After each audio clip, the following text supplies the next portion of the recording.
The following is a production of DallasCowboys.com and the Dallas Cowboys Football Club. Let's go, baby! Are you ready for a break? Yes. Are you ready for a break? Absolutely. Ready for a break? Yeah, and so much for that. It's time for The Break on DallasCowboys.com. We were on a break! With Nick Eatman, David Hellman, Ambar Garcia, and Derek Eagleton. It is Tuesday, October 2nd, 2018, Season 14, Episode number 51. Welcome to another edition of The Break, live from the SWBC Mortgage Studios at the Star. It's a Tuesday, Big Picture Tuesday. We get a chance to take a step back and look at this team overall through 4 weeks of the season. It's the quarter mark. Cowboys have played a quarter of the season. And we'll get to some questions here throughout the show that will help us kind of give you guys a better idea of kind of the big picture of what's happening with this team right now. How's everybody feeling this morning? I am great, Derek. Awesome. So what we're going to do, before we get to that, though, I do have a few news and notes that I want to catch up on. Zeke, and we mentioned this yesterday, Zeke after that game was limping pretty bad. It was pretty noticeable that he was limping. Where do we stand right now with Ezekiel Elliott and his health? Zeke is fine. They're calling it bursitis in his knee, and I think he dinged his ankle a little bit. But so he's got two different issues. These are things that football players play through, especially 24-year-old all-pro running backs. I mean, even at the quarter point of the season, I think every guy on this team's probably got a thing, and I don't think it's going to limit him whatsoever. Jason Garrett said that. When Garrett says he thinks he's going to be fine, then he probably is. So he didn't really make a big deal out of it. He obviously was playing through it in the game and running by people and making big plays. So I think after a week, he might get held out of practice, Wednesday. But get those recovery sleeves on your legs and get that blood flowing. Yeah, don't spend too much time on your feet if you don't have to. But I think you'll be okay. We haven't really seen the running back kind of held out for practice, though, right? We used to. Who? And I. Who? 22. Jeez, dating yourselves a little bit, huh? He'd get some time during the week, didn't he? I don't remember. You don't remember? If I remember and you don't remember, that's a problem. I don't remember Emmett getting held out. I don't even trust my memory at this point if you don't remember. What the injury report looked like back then. But seemed like he got some vet days. You didn't take those updates to Twitter back then.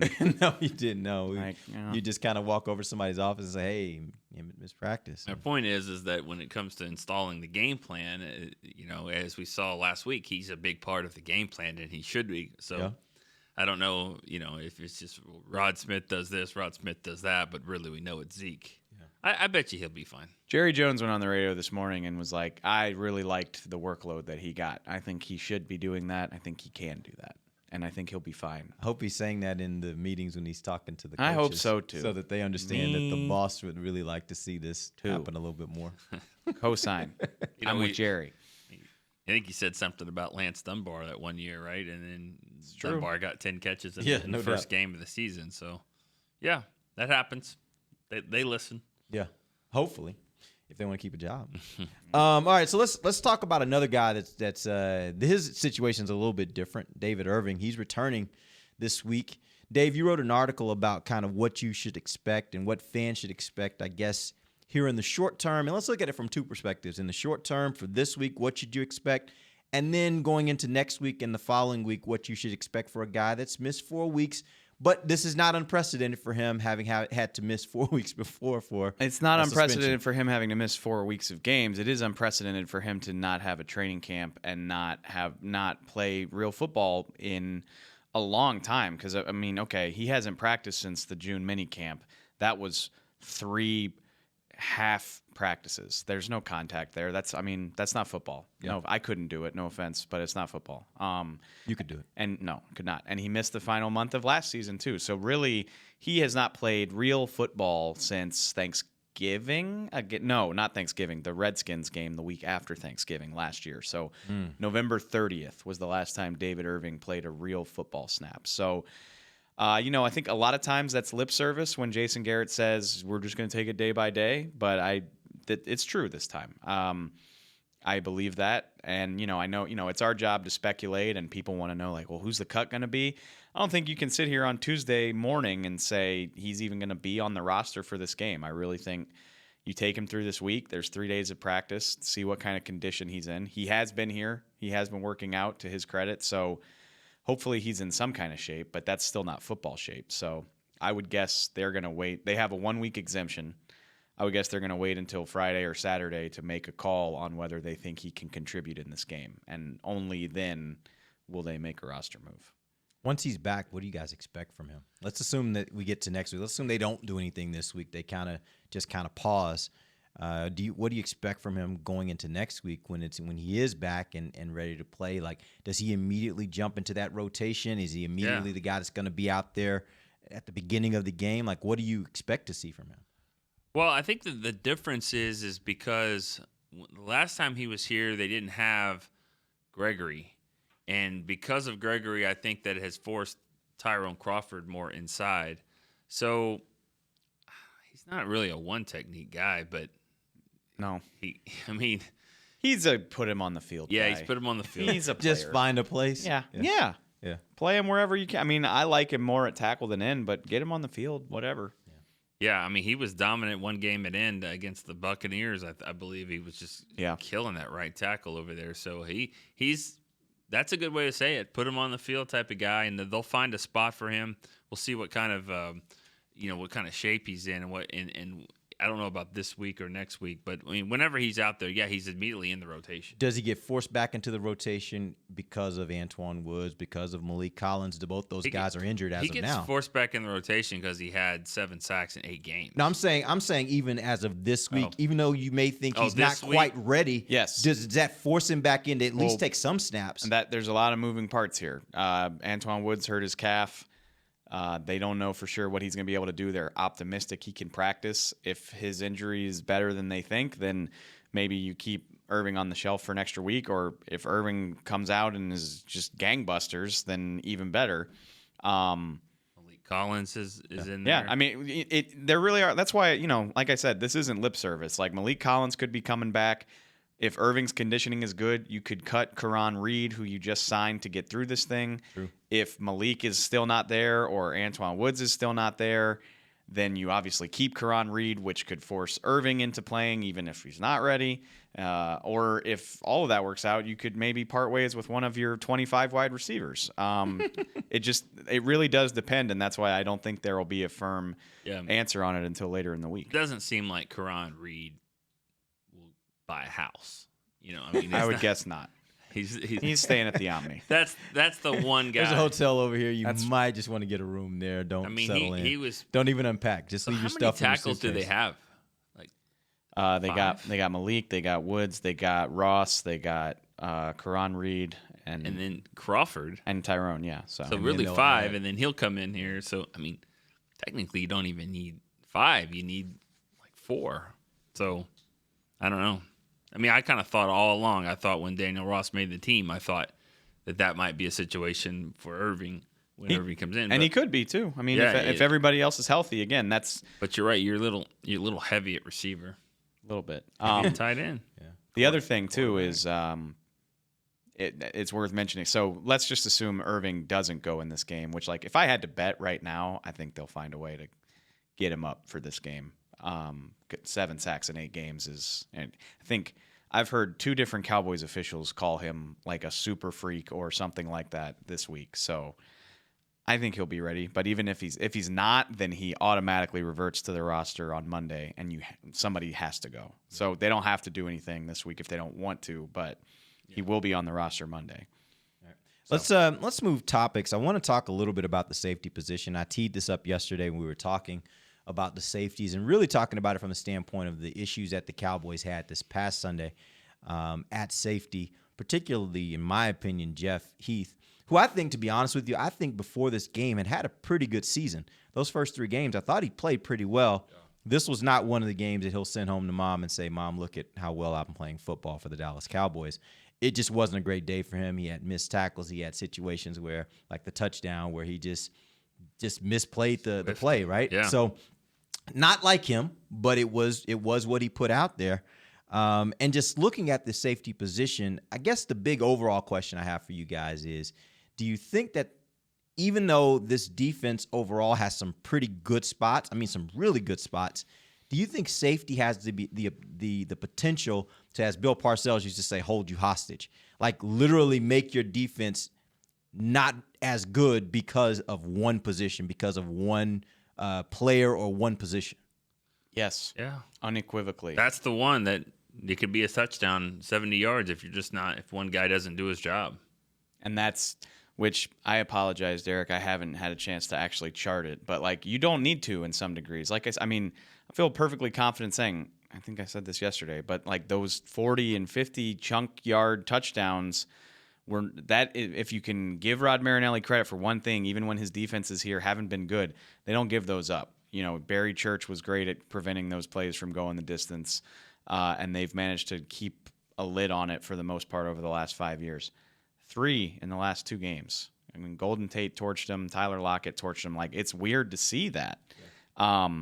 And so there's enough talent on the rest of this defense that you feel pretty good about it, but that is highly troubling when you're giving up, like, just bad touchdowns. Again, like, you want to make them drive the field, kick a field goal if you can force that, but even still, the more plays the defense has to run, the better your chance of stopping them or getting a takeaway are.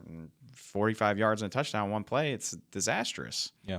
Go back to the offseason. And Dave, you and I were talking You want me about, to? Yeah, we were talking about this yesterday. Okay. And I want to preface this by saying, all throughout last offseason, we were having conversations. We were, kind of talking a little bit about Earl Thomas and, hey, should the Cowboys look at that, But there were also, and you kept reminding everybody, there were safeties that were available last year in free agency that if the Cowboys felt like they needed help at safety, they could go and get one of these veteran guys that you thought could help them. Now, there were questions about scheme fit, and we'll talk about that in just a second. But I know you went back and looked at how those guys have, some of those guys that you were mentioning in the offseason that signed with other teams, and some of them didn't sign until training camp.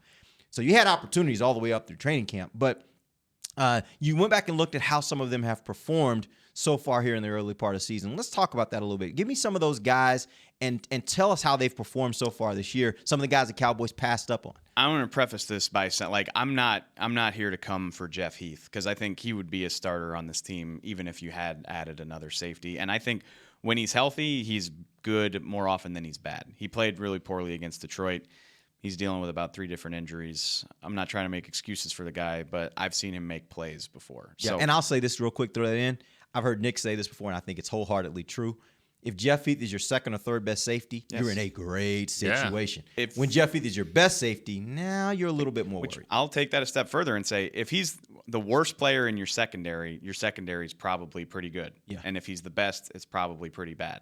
You got 2 really great building blocks in your outside corners, and you could have a really good safety, because you're right. I went back and looked. Tyrann Mathieu, through 4 games with the Houston Texans, has 23 tackles, an interception, a forced fumble, a fumble recovery, and 3 pass breakups. Trey Boston with the Cardinals has 30 tackles, 1 pick, 1 fumble recovery, 3 pass breakups. Kenny Vaccaro with the Titans, who he just got hurt, but in 3.5 games, 17 tackles, a pick, a sack, and a pass breakup. In 2 starts each, Kayvon Frazier has 13 tackles, a pass breakup, and a sack. Okay. Xavier Woods has 5 tackles and no other stats. Where does Jeff sit and all that? Jeff has 17 tackles and a pass breakup, and a missed opportunity at an interception in week 1, I believe. The other thing, the other thing I wanted to say, forget Earl Thomas. He's the best of the bunch. We all know that. He's done now. Not only is he done, but he would have cost a pretty penny in both a trade and a contract extension. I'm even going to say forget Eric Reed, because there are, I believe, other circumstances that go into why he just now signed with a team. Just forget those guys. That still leaves you with 3 veteran safeties who are putting up stats for their team, who have combined for 5 takeaways for their defense, and just seem to be contributing really well. Tyrann Mathieu is on a 1-year, $7 million deal. Trey Boston and Kenny Vaccaro are both making $1.5 million. This team has about $18 million in cap space. You could theoretically afford to have all 3 of them on this team. Take all 3. The Cowboys didn't want them, and I don't understand. And yeah, if you want to talk scheme fit, we can. I don't buy it. I like to have good players on my team, and I think the Cowboys just missed the boat when given an opportunity to put good players on this team. My only question to that would be, and those stats look good. They what's not on there for Heath is that he gave up a touchdown, and it's not on there for Frazier is that he was late getting over there in Seattle. I don't know that. Do you know that about the other You're three right. guys? And, my Are they goal- It given? doesn't show up on the stat sheet. You're right. Right. About I that. don't know. You might take that for some, at least for Honey Badger's stats. I mean, they look pretty good. I mean, he's active, so you might take a touchdown or two or something like that. I'm sure they're doing some of that.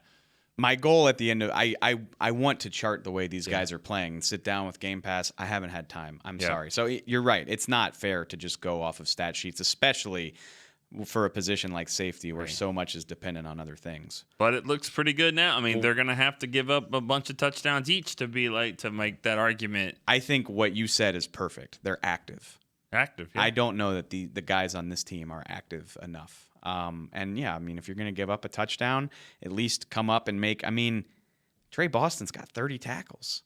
What team does he? He's on Arizona, so he's playing well for a bad team. Yeah. I mean, they're the only winless team in the whole league, I believe. And Tyrann Matthew, Houston. Yeah, we're going to see him this weekend, so he's going to have a chance to make an impression. Is there anything that you can say from the opposite side of that would make this kind of after the fact second guessing? I know you've been saying it this whole time, but speaking from the Cowboys' perspective, were there reasons outside of scheme fit, which that's just one of those situations where you disagree with how the organization looks at it? I'm not a football coach. Chris Richard has forgotten more about football than I'll ever know. He played it at a high level in college and pro. I get that. And if they say he's not a scheme fit, that's fine. I say this goes back to my argument with Taco Charlton. He's not a right end. So the hell what? You need a left end too. You need football players. You need guys who can do the job. Yeah. You need a safety.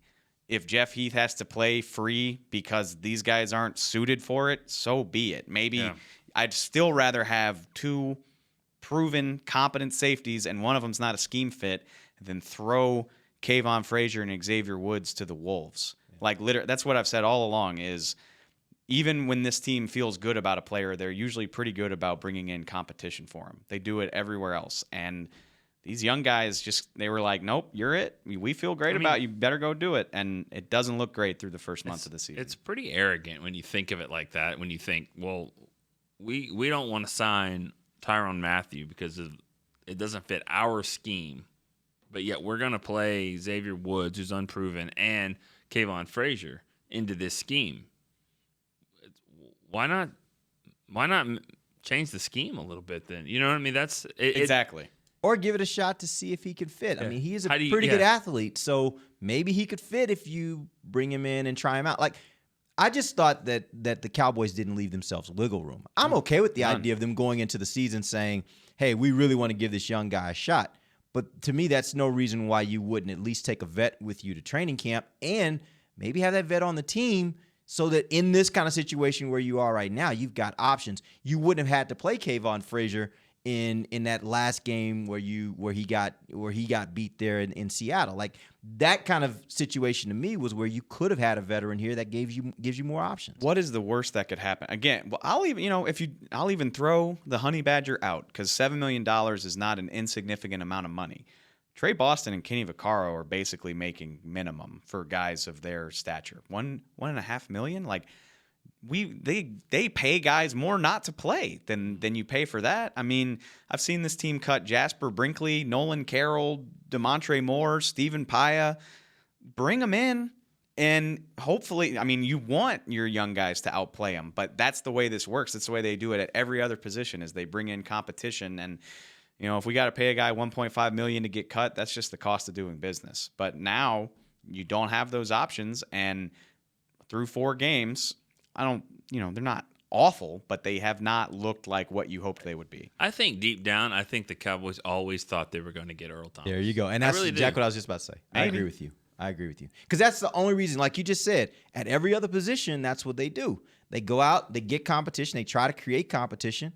At this one, it seemed like they were like, we'll stick with the guys we got. We're good. I think that they were at a second round level, and Seattle was like, that's where you need to be, and they weren't there yet. And then they deep down think they always knew after training camp, if it didn't work out with Woods or whatever, that they could get there. And I think they did. They tried back to the second round. And at that point, Seattle, what had happened with Thomas and all that, I think Seattle was like, no, that's not what we need right now. And then the game happened, and the game changed everything. And that flies in the face of everything they tell us in the offseason. Because I remember specifically having a conversation with Stephen Jones about Randy Gregory, where it's like, we always prepare for the worst case scenario in everything we do. Right. We want Randy back. We think he can contribute if he comes back, but we can't count on that. It's why they got Van Der Esch, right? So you're going to count on doing a deal for one of the best safeties in the game? Like that's the plan. Instead, again, chump change by NFL standards to get a proven starter in here, in guys who have been to or contended for Pro Bowl slots. I mean, give Tyrann Mathieu a 1-year, $7 million deal. Big whoop. If he, at worst, you got the best safety depth chart in the league. Even if you get Earl, and if he was horrible when he got to, by the time you finish training camp, you could cut him. And I'm assuming they didn't have to guarantee that whole $7 million. I wouldn't think. It has never made sense. It didn't make sense in the spring. And I don't even, I don't mind him not drafting a safety, to be honest with you. The way the board fell, and obviously I'm very involved in that with the draft show. I don't hate that at all, but I mean, 3 of these guys were available into the summer, and they were just like, "Nah, we're good." And it's coming back. It's coming back on them right now, and they don't have anybody to blame but themselves. And there's no real recourse you're going to get at this point. There are not guys sitting out on the street that are the quality of those guys that you could have had in the offseason. So I will say this about Heath. I think that his games last year and the play against Oakland has helped him to the point where he can have a game like that. And I don't know. I didn't see like a whole bunch of like, well, he's horrible. He sucks. I mean, it might have. Yeah. Oh, really? Yeah. I was going back and forth with people during the game. I agree. I just think they're dumb. Again, for the 5th time, I like Jeff Heath a lot as a player. Yeah. Like I think he can be a starting caliber safety in this league. He needs to have talent around him. He needs to be. Yeah. This is a bad way to phrase it, but he needs to be the worst player in the secondary. Not that he's bad, but the other 4 guys need to be better than him, and they're not right now, and it shows. All right, we're going to take our first break. When we come back, we're going to get into some of these quarter season recap questions I have for these guys. We'll do that when we come right back. This is DallasCowboys.com radio. If you're like me and you love... if you have a thing, then cutting the cord is scary. But then I found out I could switch to DirecTV Now and still get the live sports I love. No satellite needed, no bulky hardware, no annual contract, just...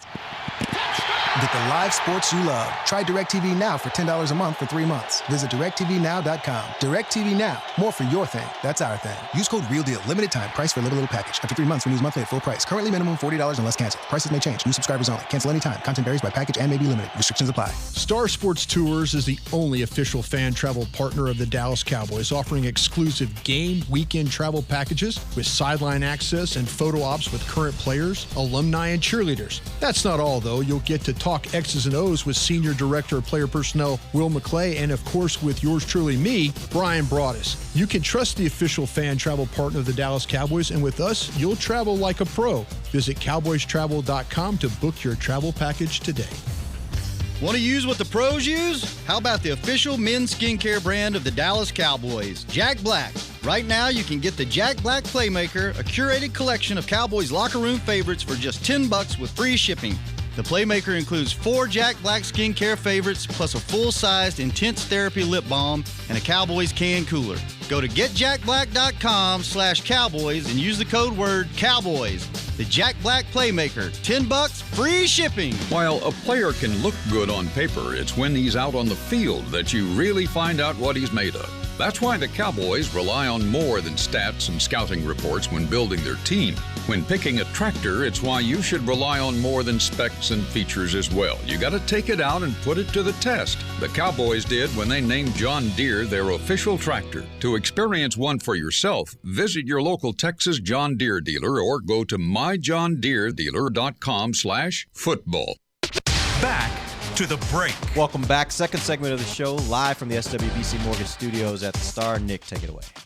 You know what? This is a new one, but you can watch season 13, Dallas Cowboys cheerleaders making the team on CMT every Thursday night at 9 p.m. Central. Season 13 of that. Yeah.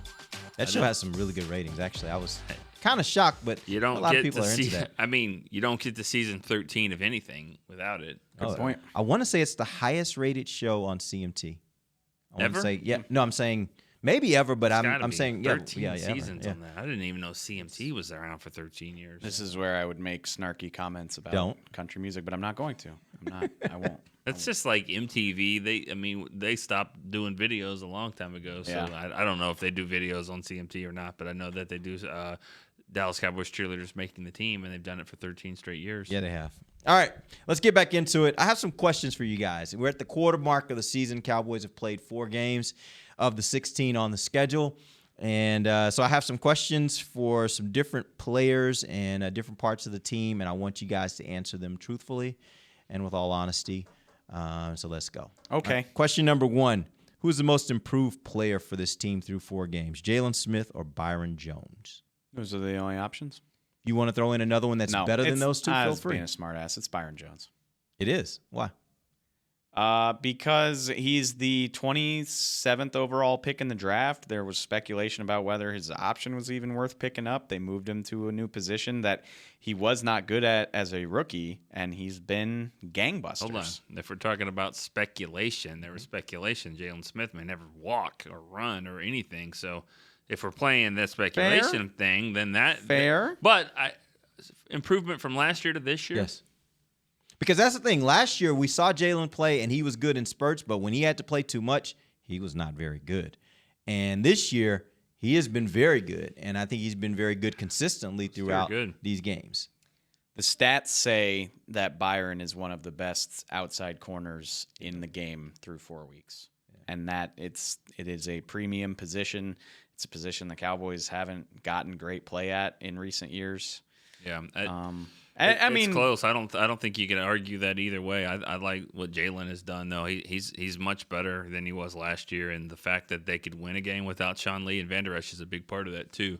But I think he's more active in the pass rush than we've seen from a linebacker absolutely in a long time. So I thought, yeah, and he looks good doing it too. Who would be if you had to just do a third guy? Who would it be? Most improved? I mean, because my first guy that comes to mind to me would be Taco. That's a good answer. That's a really good one, yeah. Or Cheeto is. Cheeto was good. Cheeto missed some time last year. How about Tyrone? He's been pretty good. Tyrone has been good.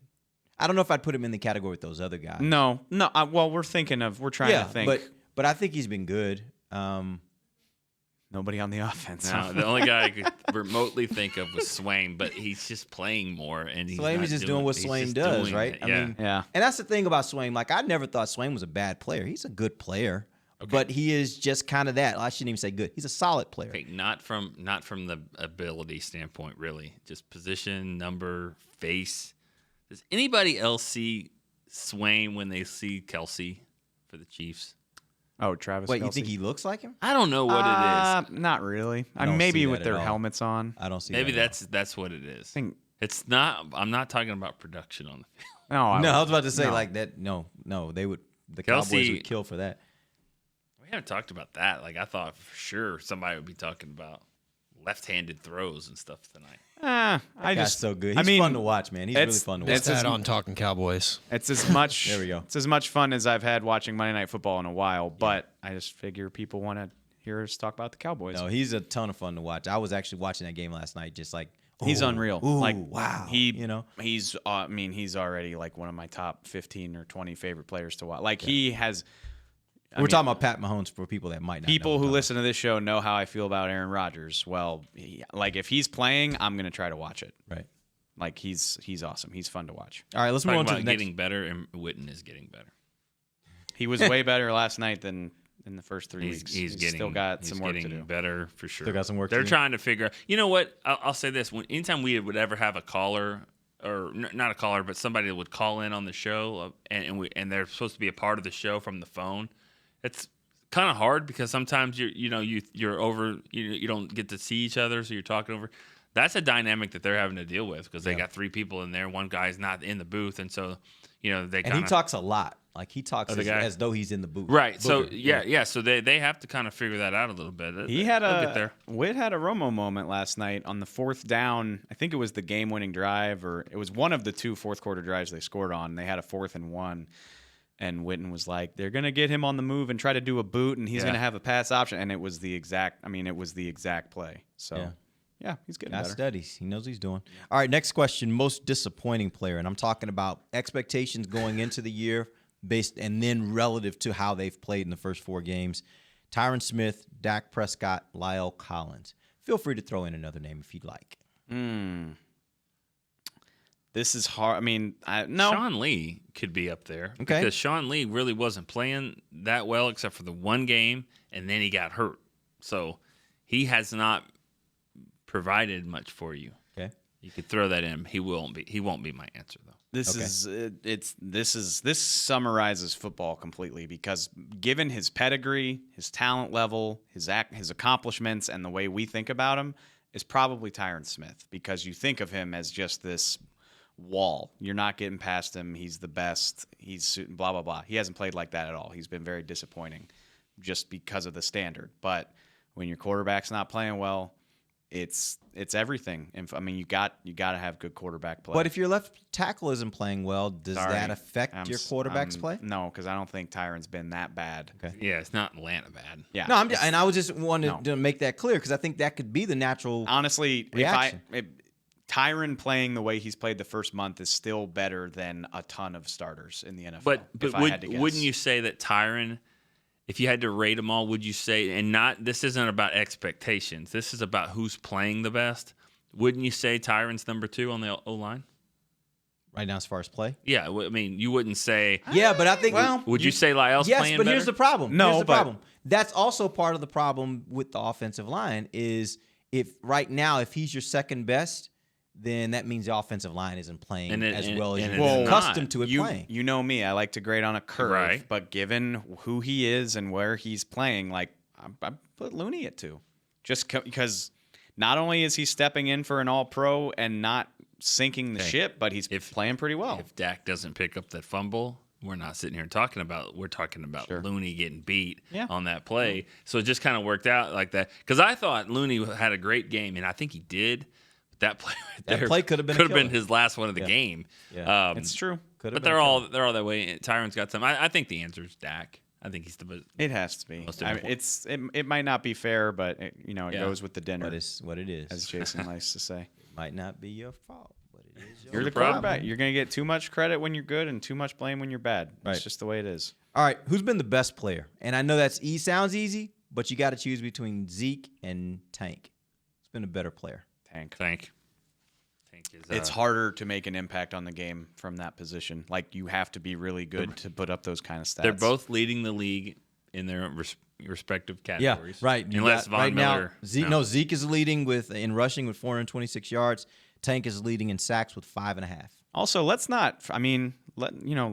give all credit and blame where it's due. Zeke put up a stinker in Seattle. I don't care what his yardage total was. He had 2 drops. Had a bad game.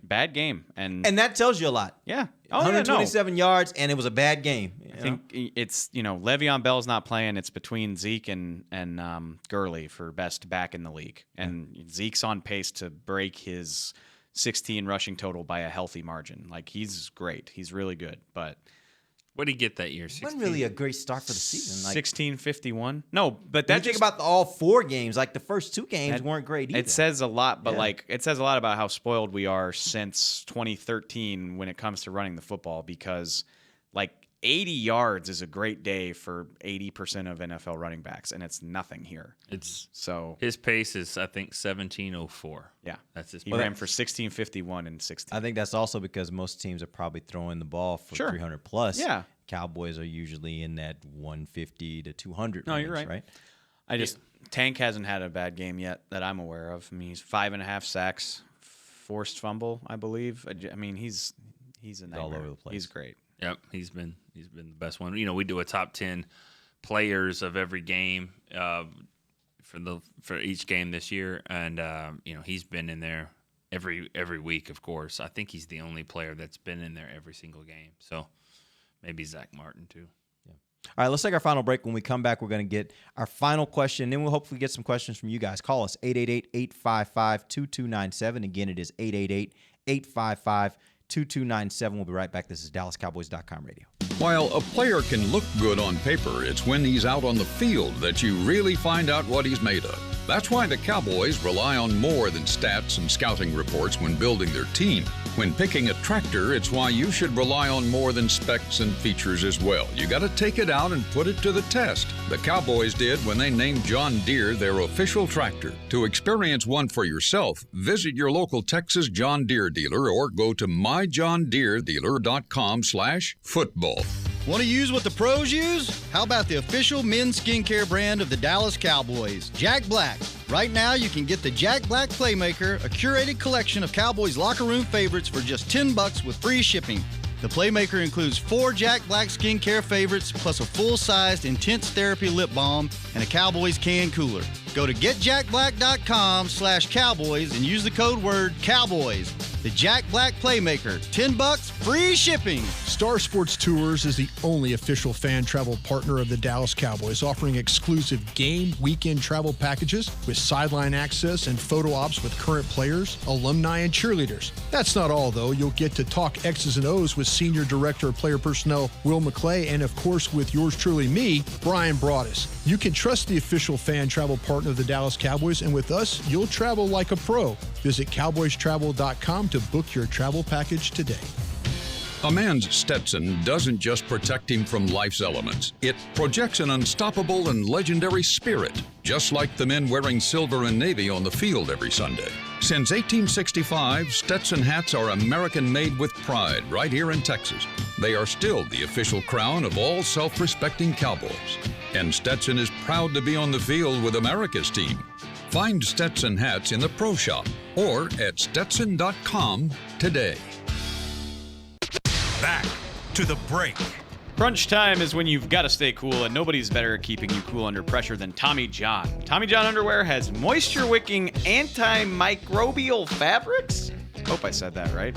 To keep germs and perspiration at bay, that means no discomfort and no adjustment. Tommy John, no adjustment needed.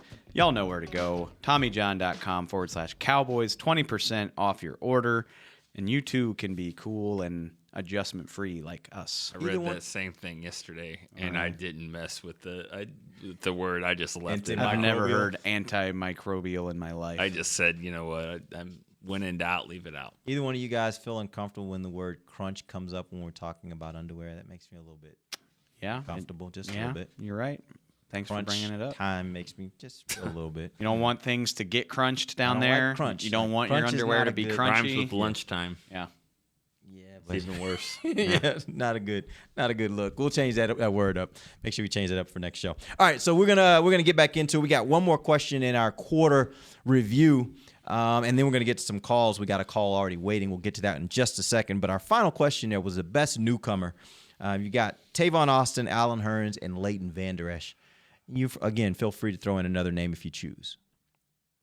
Who's been the best newcomer? You know, Maher's been pretty good. Okay, that's another good one. I mean, he's credit where it's due. He hasn't lost you a game. You know, I that's a low bar. Well, I don't think he didn't lose the game with his missed kick. That didn't lose the game for him. Hey, let's be real too. It's like he's probably going to be pretty important for a team that's not scoring a ton of touchdowns right now. Yep. You know, Connor Williams is starting, but he's not really doing a lot. God, that's a each one of these seem like they've had moments. Right? I want it to be. I would say Maher over all of them. Okay. Because he's actually won a game for them, even though Tavon may have won that Giants game gonna for say, him too. He's just been so inconsistent because of how they use him. I want That's a tough one. I want it to be Tavon. I want him to play more than 18 snaps a game, but it's not a big enough sample size. So I'll probably say Leighton. He's got 26 tackles in 4 games. And so what? That's like 6-7 a game. And only one of those was a start. So he's doing a lot of that as a reserve. He just looks like his instincts are impressive. He seems like he's good at diagnosing plays, and he hasn't missed a ton of tackles. He's made the ones he's had the shots at. So he hasn't been phenomenal, but I'm encouraged. I mean, hey, think back to what Taco did through the first month of last season. Mm-hmm. He is playing a big-time role in this defense. So if it's only going to get better, which you assume this is your floor? If this is the floor, then I'm feeling pretty good about that pick. Right. So, yeah. All right, let's get to the phone lines. We got some calls. Let's get a call from Lance in New Jersey. Lance, what up? How's it going, fellas? Good. How are you? Good. Just want to thank you in advance right now. I'm a mailman out here in Jersey, so it's nice to hear somebody's voice. I listen to you guys every day. Appreciate that. Thank you. So I have two questions. Well, I want to comment on who I thought was the most surprising and disappointing. I love the way Byron's playing right now. I think Richard has done a great job with him. The disappointing guy, I think, has been Jordan Lewis.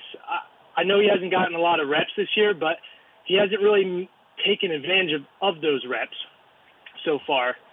And my question is, are you guys concerned with the lack of turnovers we've had so far this year through 4 games? Guys haven't really got their hands on the balls in the secondary that I've seen. And that's really it. I'll hang up and listen to what you guys have to say. All right, thank you, sir. You know, absolutely terrified. I don't see anything wrong with that call. Jordan Lewis. I thought you were going to say you didn't see anything wrong with a little bump and grind. But go ahead. Good song. That's the kind of the style of defense that Chris Richard has been playing a little bit, and that's one of the reasons why Jordan Lewis doesn't play a lot. Yeah. I mean, if we really get into it, I mean, like, he doesn't, and so you're exactly right about that. He hasn't been playing much. I thought he would be playing a lot more. I thought he'd be a starter. I thought he would take over. Over whom? I did not think that Byron Jones would just immediately come in and do well. I'm wrong on that one. So I thought Jordan Lewis and Cheeto were going to be the 2 starters on this team for a while. Hasn't happened at all. So yeah, I think you're right about being disappointed. I'm more disappointed by that than I think than Dak. The part I'm most disappointed with regard to him is that I thought he would be in the top 3. In whatever machination, I thought he would be a guy. Even if they decided he wasn't going to be in the slot, I figured one of those other 2 would be in the slot, and he would be on the field when there were 3 cornerbacks on the field. And the fact that he's not, that's the part that's very disappointing. And Anthony Brown is not playing that well. Right. He's doing okay. He hasn't been like great. But he's had some bad moments this year. That's what I mean. And so it's not like, well, you just can't get on the field because these 3 are playing. No, I mean, there's room for you to be there. Yeah. From 7 starts to what he is. I mean, yeah, it's disappointing. It's surprising. It's kind of confusing. I know he doesn't fit. It has to be scheme, though, right?